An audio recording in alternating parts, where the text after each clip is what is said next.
Algoritmos em linguagem C para engenharia elétrica. Operadores relacionais e lógicos.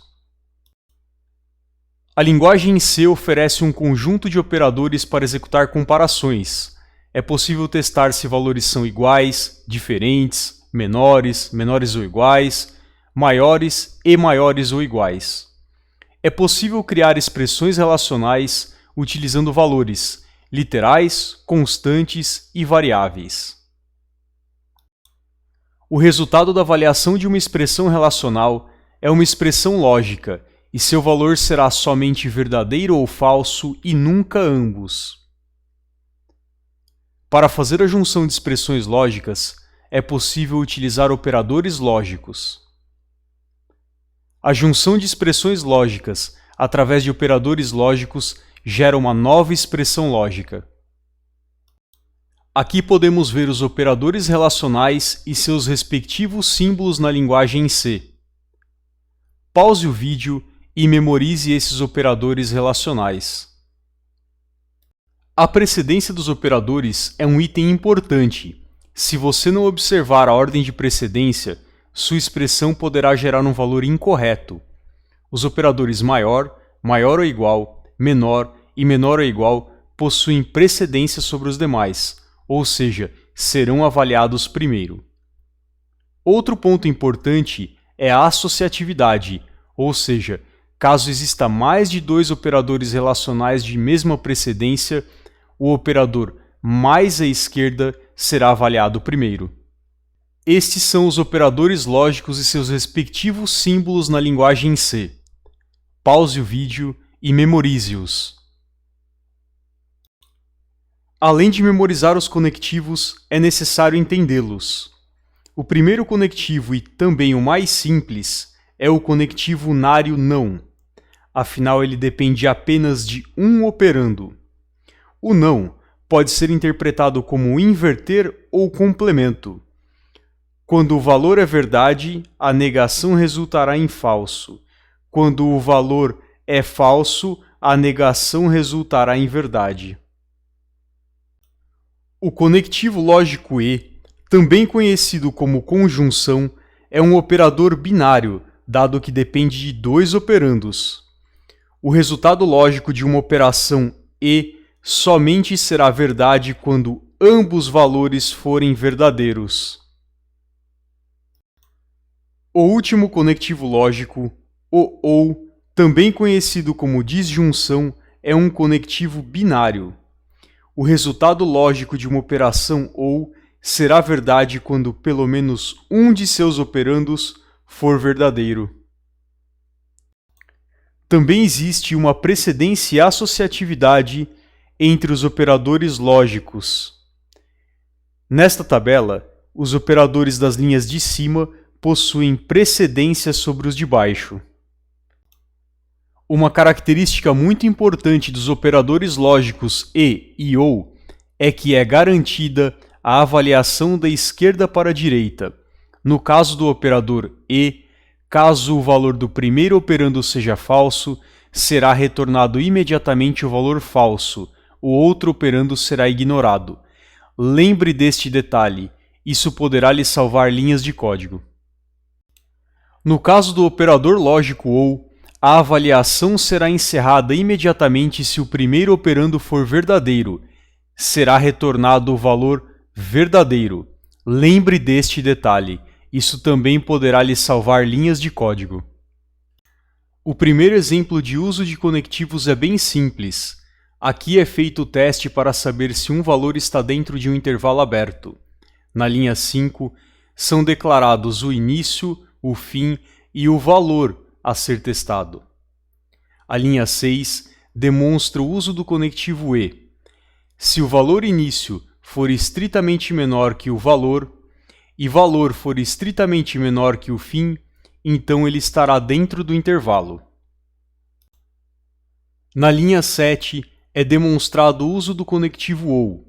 Se o valor for menor ou igual ao início, ou o valor for maior ou igual ao fim, então o valor estará fora do intervalo. Nas linhas 8 a 11, será feita a exibição em tela do resultado. Na linha 12, é retornado o valor 0 para o sistema operacional, indicando que o programa foi bem sucedido. Esse exemplo é similar ao anterior. A diferença está na linha 7. Aqui é utilizado o operador lógico não para indicar que o valor está fora. É bem óbvio. Se o valor não estiver dentro, então ele está fora. O próximo exemplo é uma adaptação do exemplo 4.9 do livro Sistemas Digitais de Widmer, Totti e Moss. Em uma máquina copiadora, um sinal de parada S será gerado para parar a operação da máquina e energizar a luz indicadora sempre que as seguintes condições ocorrerem. A primeira condição: a bandeja alimentadora de papel estiver vazia, ou, a segunda condição, os microswitches do trajeto de papel estiverem ativos, indicando um entupimento de papel. A presença de papel na bandeja alimentadora é indicada por um sinal alto P. Cada um dos microswitches produzem um sinal lógico Q e R que vai para alto sempre que o papel estiver passando sobre o microswitch para ativá-lo. Projete o circuito lógico para produzir um sinal alto na saída de sinal S para as condições estabelecidas. Na continuidade do exemplo, os autores apresentam uma tabela verdade, na qual estão os sinais P, Q, R e a respectiva saída S. Aqui podemos ver que quando o sinal P está alto com Q e R alto, o valor será 1.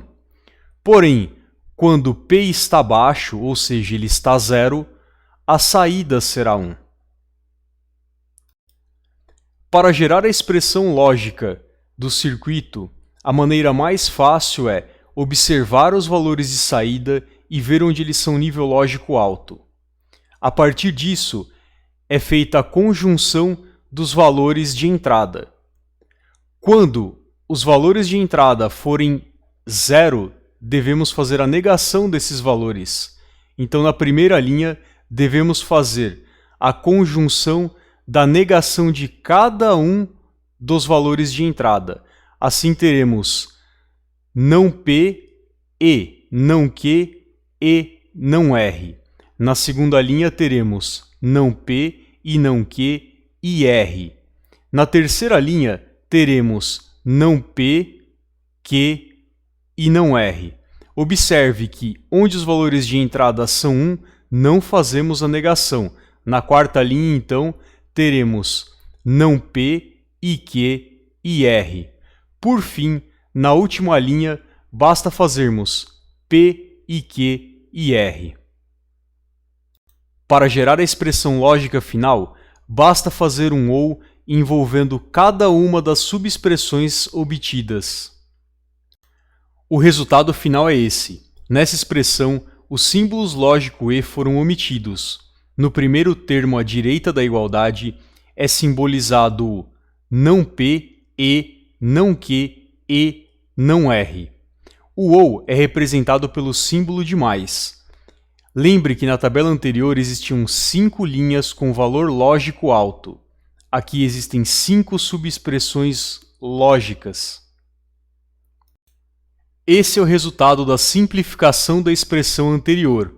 Isso pode ser feito através de mapa de Carnot, álgebra booleana ou apenas prestando atenção que bastava o valor de P estar baixo ou que R e S deviam estar altos.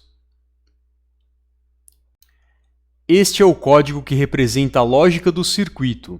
Desta vez, fiz a leitura dos valores de P, Q e R via teclado através da função scanf.